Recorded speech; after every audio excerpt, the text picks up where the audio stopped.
Muito bem, estamos já de volta com o nosso programa. Você pode reparar aí que é muito rápido o intervalo, né?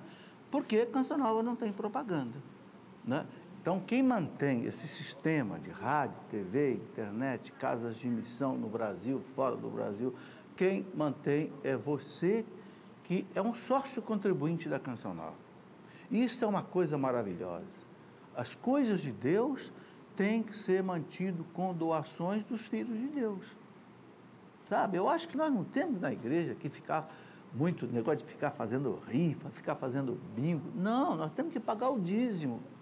Nós temos que dar oferta para a igreja. Se eu me enriqueço com uma TV católica, eu tenho que ajudar essa TV católica. Tem tanta coisa no mundo que não presta, não é? E que estão aí cheios de dinheiro, vamos ajudar. Entende? A Canção Nova agradece você que é sócio contribuinte, né? E que mantém esse verdadeiro mutirão de evangelização que é a TV Canção Nova. Eu ando por esse Brasil afora, até mesmo lá fora, nos Estados Unidos, eu vejo o pessoal assistindo a Canção Nova, né? E gente diz, professora, essa TV fica ligada na minha casa aqui 24 horas. Né? Foi a salvação da minha família, foi a salvação do meu casamento, foi a salvação do meu filho. Né? Vale a pena, gente, a gente investir nesta obra de Deus.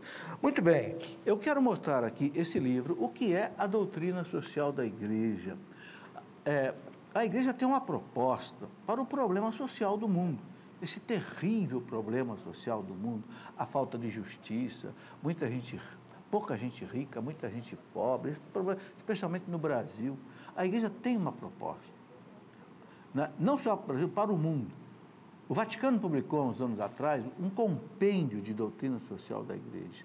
Mas como é um negócio pesado, que é pouca gente que lê, eu pedi ao professor Dr. Paulo César, que é doutor em filosofia, professor aqui na Faculdade de Filosofia da Canção Nova. O Paulo é formado em letras, formado em filosofia, formado em teologia e com doutorado em filosofia. Ele fez uma síntese, né, do compêndio de doutrina social da igreja, que inclusive com a apresentação do nosso bispo Dom Benedito Beni de Lorena, bispo emérito. Então, é muito importante que nós católicos conheçamos isso.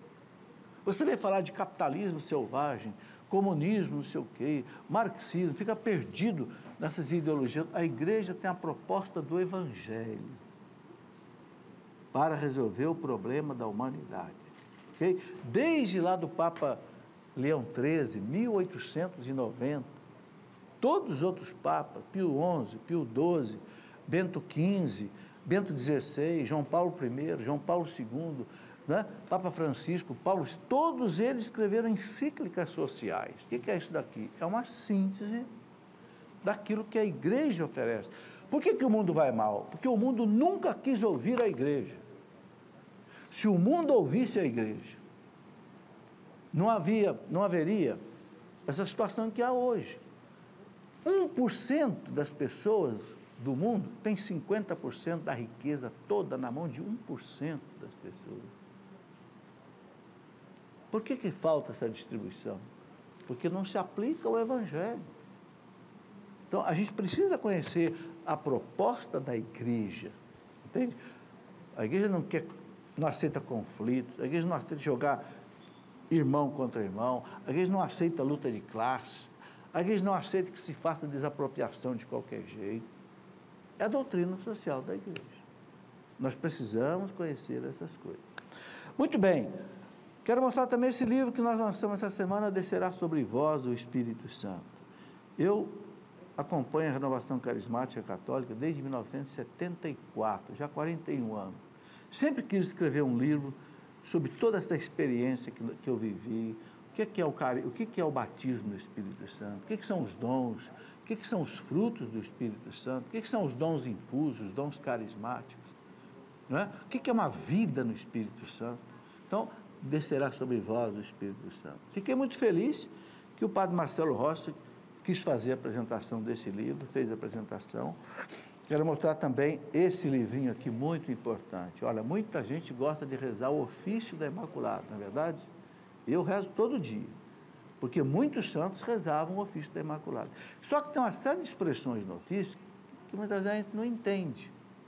Por exemplo, no ofício, o que é o ofício? O ofício é uma série de louvações tiradas da Bíblia que um monge da Idade Média, Bernardino de Bustes, aplica a Nossa Senhora. Então ele usa, por exemplo, uma série de expressões, por exemplo, ele fala lá, estrela de Jacó, refúgio dos cristãos, trono do grão Salomão, arca de conceito, velo de Gedeão, íris do céu claro, sarça da visão, favo de Sansão, florescente. O que é isso?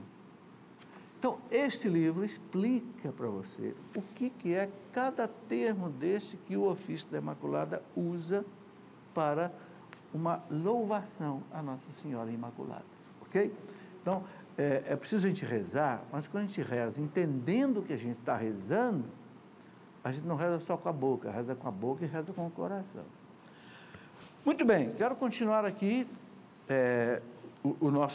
a nossa caminhada sobre educação dos filhos. Eu quero ler aqui algumas coisas que o catecismo nos ensina, a igreja nos ensina. Por exemplo, o parágrafo 2366 do catecismo, que é a nossa doutrina, né, diz assim: a fecundidade é um dom, um fim do matrimônio, porque o amor conjugal tende a ser fecundo.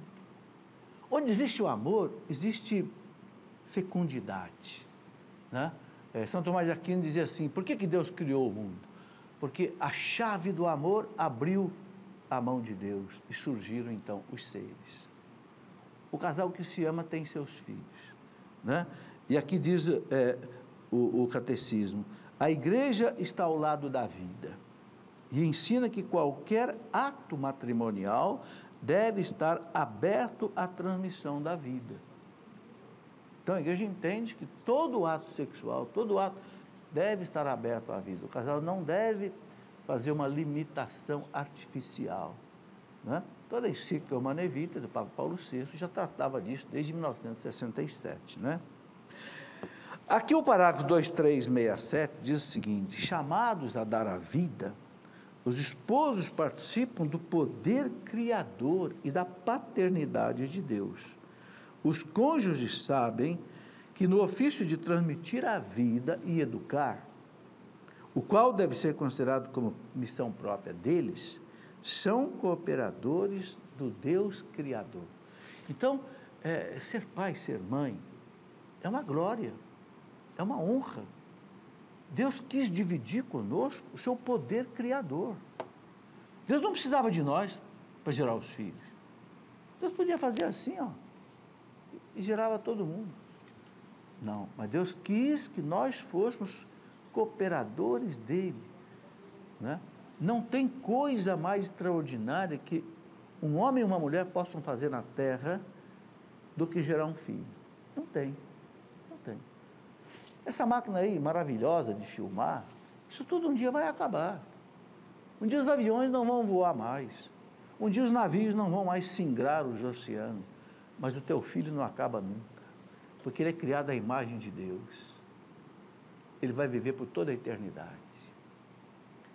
E não tem máquina nenhuma dessa que tenha inteligência, liberdade, vontade, consciência, capacidade de amar, cantar, sorrir, chorar, desenhar, projetar e construir.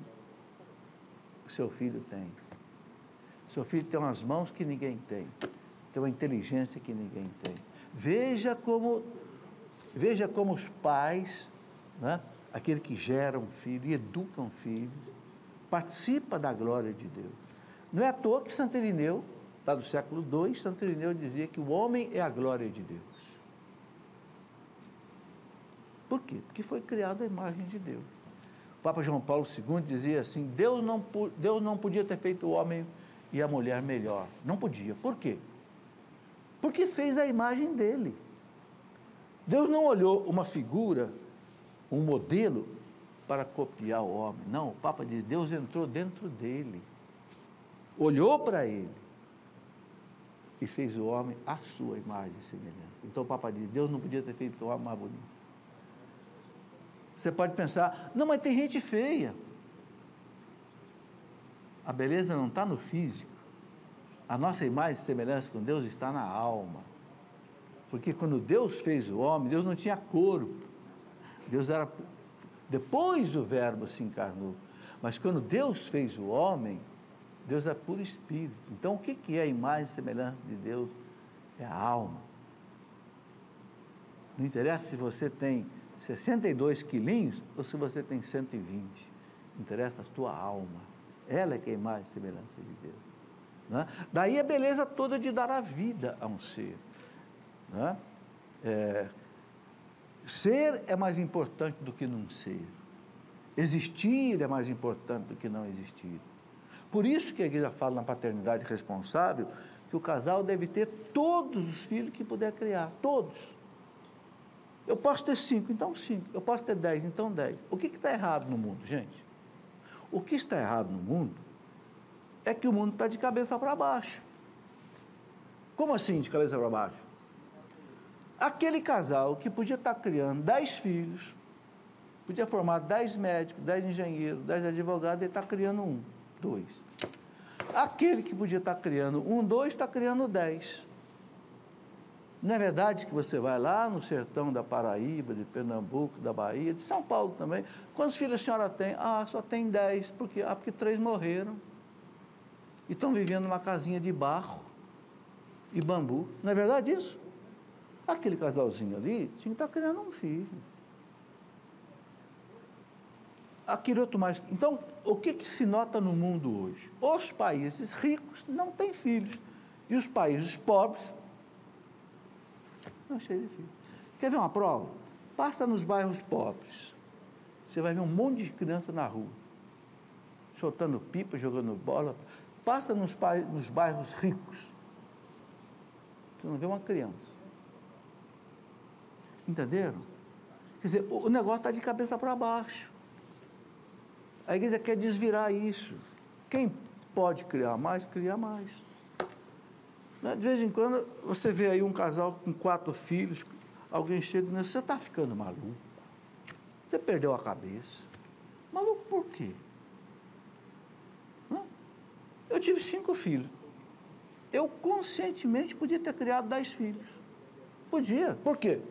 Porque eu era professor universitário, eu cheguei no topo da carreira, com doutorado, pós-doutorado, eu cheguei no maior salário da universidade, eu podia criar 10 filhos. Por que eu parei no 5º? Porque minha esposa precisou tirar o útero, teve um mioma desse tamanho. Por que louco? Eu pergunto, é o porteiro lá da minha faculdade que tinha que criar 10 filhos? Não, o diretor da faculdade, que tem recurso. Eu criei 2 médicos, 2 dentistas, 2 engenheiros, uma médica. Podia ter criado mais. Acho que não era do plano de Deus.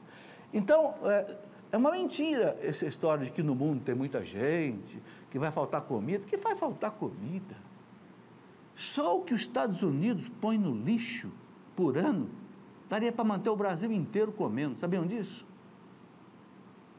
O que se joga de alimento no lixo hoje, 30% da produção de todos os alimentos vai para o lixo.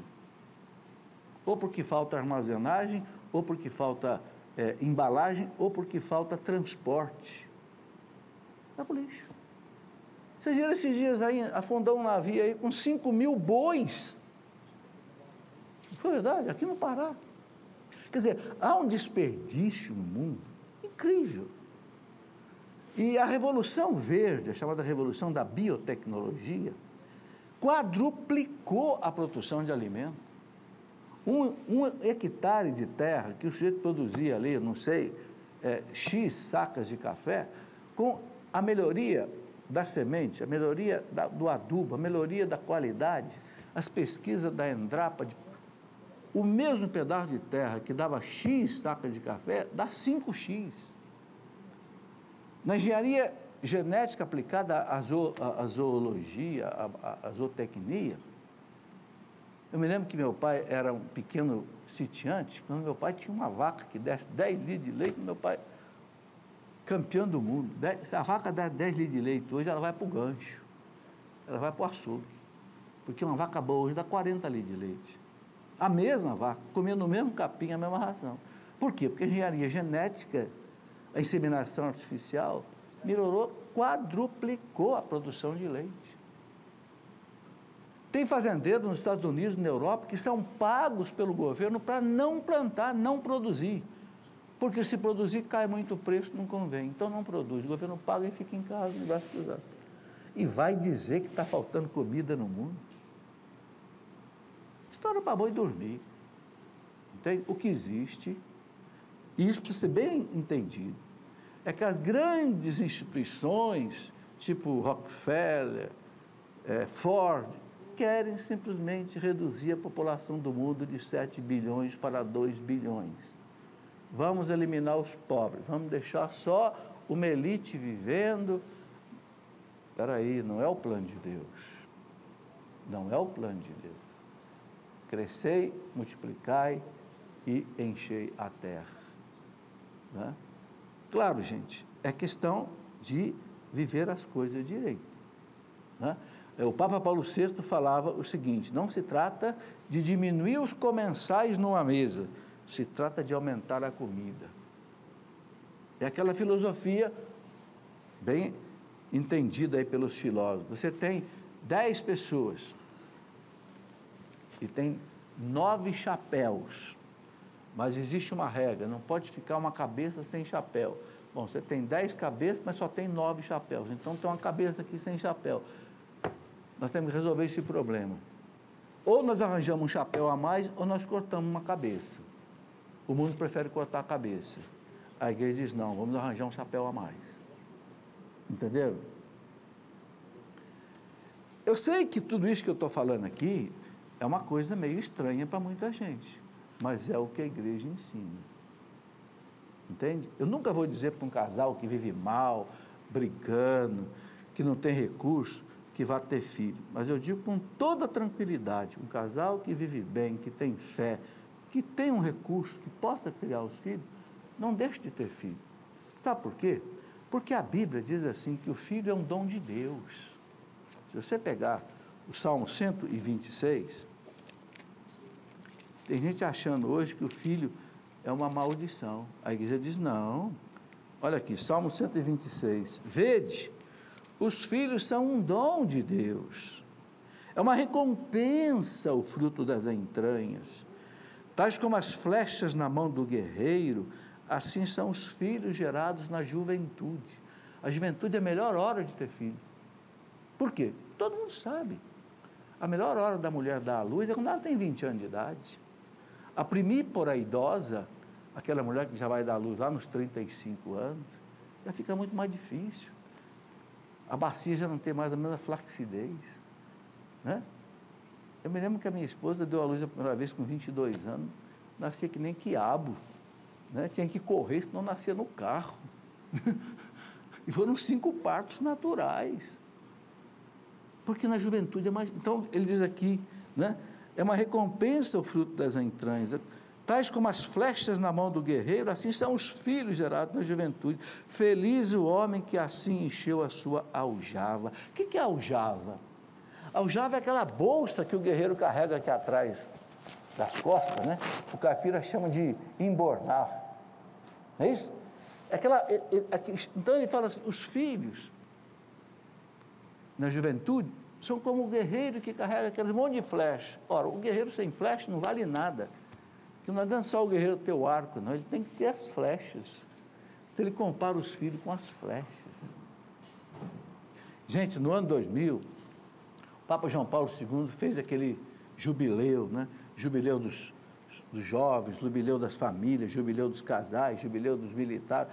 E o Papa fazia um discurso para cada um, né? Quando foi no jubileu dos casais, o Papa disse 2 frases que eu não esqueci. A primeira frase que ele disse, não tenham medo da vida, porque a vida é um dom de Deus. Segundo, né? Casais cristãos sejam para o mundo um sinal do amor de Deus. O casal cristão tem que mostrar para o mundo que o amor existe, a fidelidade existe, a compreensão existe, a paciência existe, sinal do amor de Deus. Essas 2 frases João Paulo II marcou bem. Então, essa reflexão é preciso a gente fazer, entende?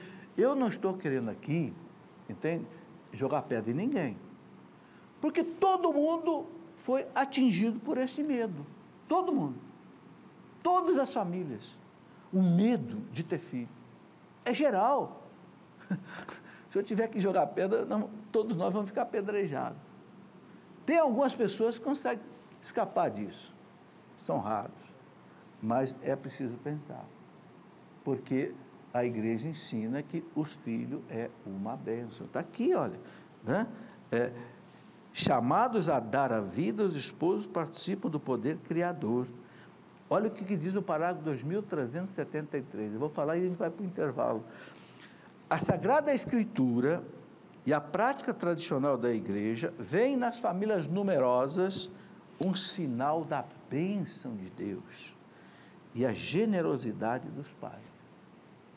A igreja vê nas famílias numerosas um sinal da bênção de Deus e da generosidade dos pais.